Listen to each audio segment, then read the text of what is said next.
Welcome back to Stanford Code In Place. This is week 4, and this is the tutorial for the section. And the section assignment this week is a game called the high-low game. And it's the idea that the computer is going to generate a number between 1 and 100, and then that's going to be secret. And then it's going to generate a number between 1 and 100 for you, and then you have to guess whether your number is higher or lower than the computer's number.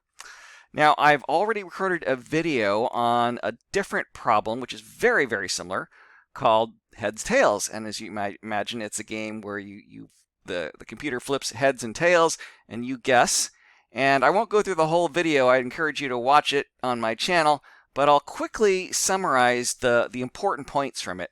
So in both of these games, you have a random number generator. So that's random.randint. And the numbers you give it are the lower and upper bounds inclusive, so including the ends. The next thing is you have to be able to input the user's guess, and so we use the simple input command for that. Now you have to be able to compare. So that's where these two problems are very different, because I have to convert a number to a string and then do the comparison. Whereas the high-low, you're just doing it always on integers. It's a little bit simpler. And then you have to do multiple rounds. So you can have a for loop or a while loop, but for is probably easier. So you just put all of this into one big loop. And then both of them, they have some kind of running score information. So take a look at that in detail. But let's go take a look again at the problem that we're dealing with, the high-low game. So they give you all these nice milestones here. So milestone 1 is generate the random numbers. You have a computer number and your number. So again, how do we generate random numbers? We're going to use random.randint. And then the two numbers, so what do we want them to range? We want it to range, I believe, from 1 to 100. So let's see what, 1 to 100. So let's put 1 and 100. And then let's put it into a variable. So this is going to be computer's guess. And I'll call it an int to remind me what this thing is. And then we need another one, and let's call this one the user. Int equals random.randint, again, 100. And now we want to just print these out temporarily. So let's do a print, and we'll use the f strings version. Both of these case. Just copy it, put that in there.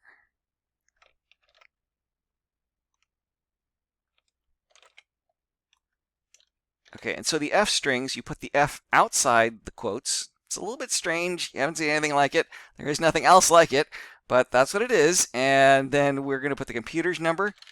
So, instead of naming this X or Y or whatever, now I know I know it was the computer's number I'm looking for, and I know that it's going to be an int. And your number is going to be the user int. Okay, so let's just run this. I always like to run things and just see what's going on. Okay, so I forgot to close I think I forgot to close. It says inconsistent spacing. Let's just check that. There is a close there. And let's just redo that one as well. Okay, so the number is 7 and 72. Let's run this a few times. 91, 5, 8, and 72. Great. So that's milestone 1, is just generate the random numbers. Now, milestone number 2 is we're going to be getting the user choice. So just like in the heads or tails, we're going to be using an input. So I've already got the string here, so let's just change this to be input. And we're going to leave a space at the end there to make it a little bit nicer to read. And so what are we going to call this? This is the user's guess. And it's going to be an int as well. Well, actually, it's going to be a string to start, right? So let's do Oh, actually, it's not. It's not an integer. It's the word higher or lower. Okay, so yeah, it is a string. So higher or lower. Now, one extension to do is to check, what did the user input? Did they say higher? Did they say lower? If it's not higher or lower, you should flag it as an error. Or like in my other problem, you might want to just accept H or L, and that would be a lot quicker. But let's jump into the next milestone, which is writing the game logic. So how do we check whether the number was right or wrong? So we've got, what do we got? We've got the computer's number as an integer.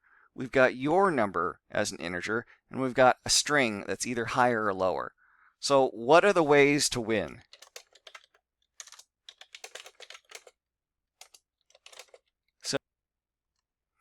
So let's create a little tiny table here with the guess and with the user and the computer. So if the guess is higher and the user's number is greater than the computer, that's going to win. The guess is lower and the user's number is lower than the computer, that's going to win. So it would be nice if we can actually just create a variable here, or a couple of variables, to be able to figure this out in an easy comparison. Because what we're going to have here is we need if, okay, then whatever these two possibilities are. So we can have, let's take a look at the user's guess. If that is equal to higher, and the user's guess, so then the user int is greater than the computer int, that is going to be true. I'm going to do a backslash here to put it to, is it slash or backslash? Yeah, I think it is backslash. Just want to split that line. Or let's do the, copy this. User's guess is lower and the user int is less than the computer int.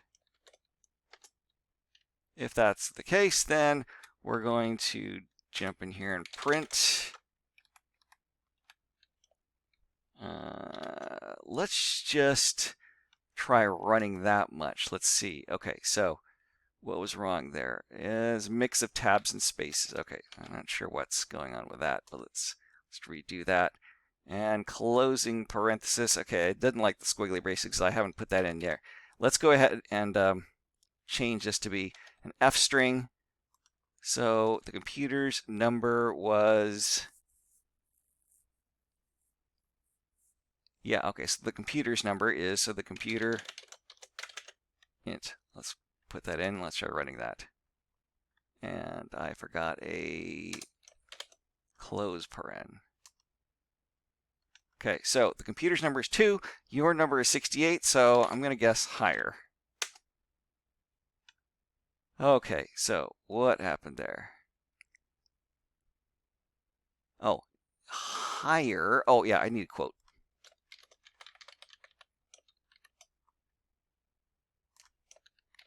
Lower, quotes. Let's run that. Okay, I'm going to guess lower. Should be correct. You were right. Let's try it again.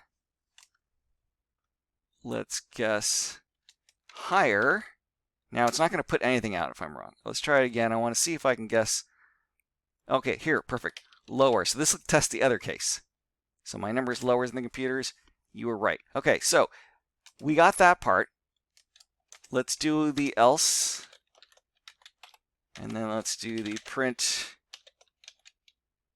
I think we're going to need a printf again here.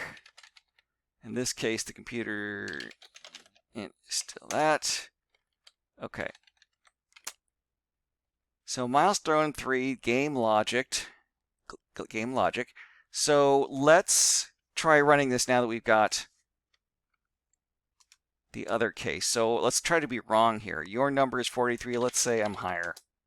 Oh, it's incorrect. Okay, so that works. And let's get it to repeat now. So we've got this variable num rounds here. That tells us how many rounds they want us to do. So let's put this whole thing in a loop. Now there's two choices for the loop, for or while, and either works fine. And actually, I kind of like using while, but for is a little bit more straightforward. So let's do for round in range of num rounds. And let's just put this whole thing that we just did into this. And let me just double check. Milestone 4, play multiple rounds. Yes, okay, great. So we're doing multiple rounds. Okay, so here our number is higher. Let's try doing that. Correct. And this time, let's do it wrong. So the computer's number is lower than ours, but I'll guess higher again.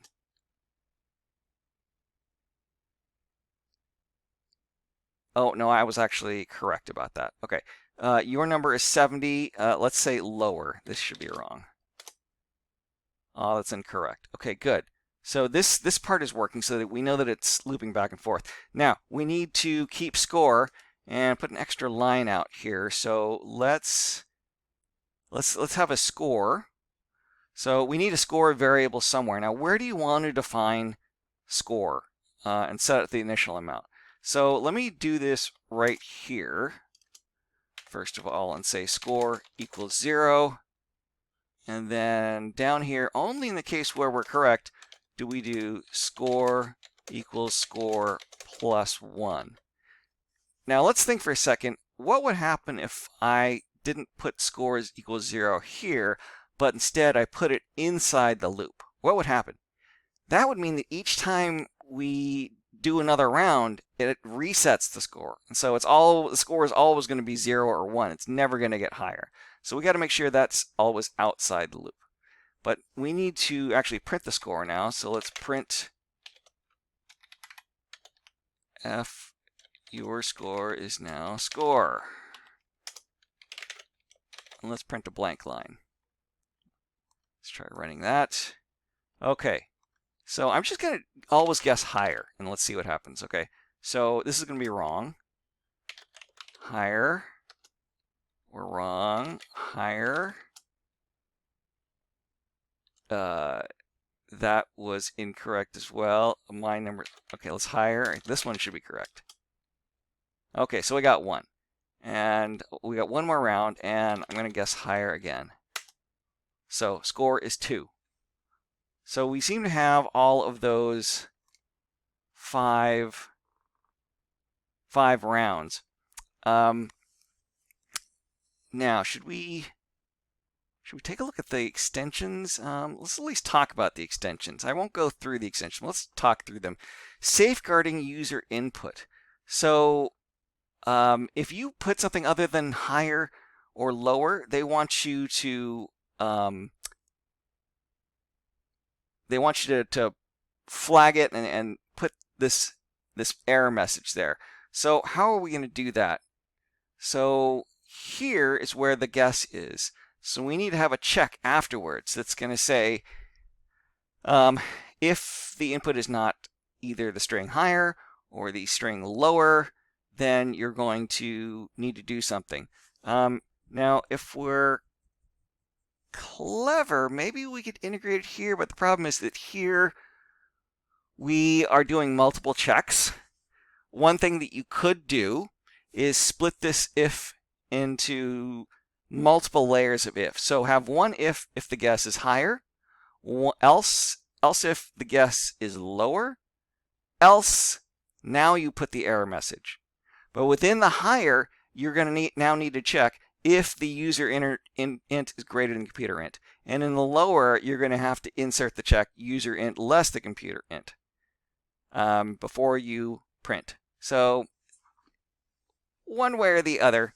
And then you need to, it's a little bit more complicated because they actually have an alternate prompt. So in the case where it's wrong, you need to create an alternate prompt and then go through it. And that makes it a little bit tricky. It's easier if we could just go back. We could just skip the rest of this loop and go back. But you're going to have to probably do a while on the input string in order to make that work exactly. Okay, conditional ending state message. And I think, yeah, this would be more straightforward because all we have to do, so this is the score each time around, but this score is going to be at the very end after you've played all of the rounds. And I'm going to do something I did from my other problem, which is to print out a summary of you won something out of something rounds. It's a little bit simpler. So how many did they win? That's the score. How many rounds? This is going to be round, and it actually has to be round plus 1. You can watch my other video to understand why. Okay, so we're going to go 5 rounds here. I'm going to go, let's do the first 2 correctly. So the first is higher. Second one is higher. Second 2, let's do lower, incorrectly. So I'm going to guess that it's higher, which is incorrect. And I'm going to guess that it is lower, which is incorrect. And so I've lost 2. It's still 2. And now the final tiebreaker, I'll do it correctly.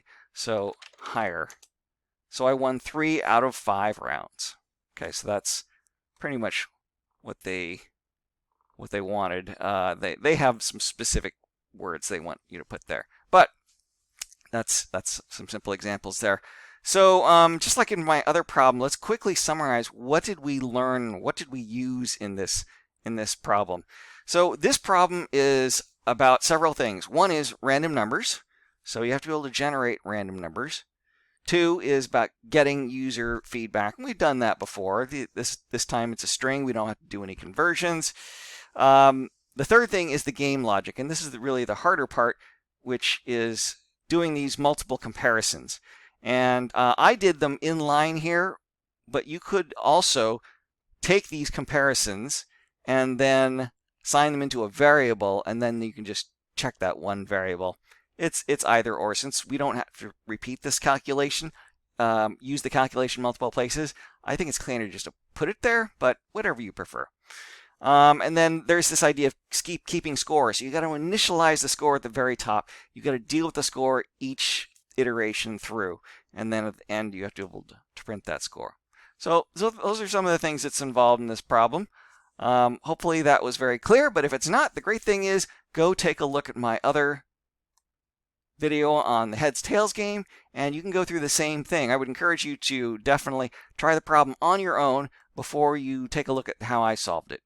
But hopefully that's been helpful to you, and good luck on your problems this week.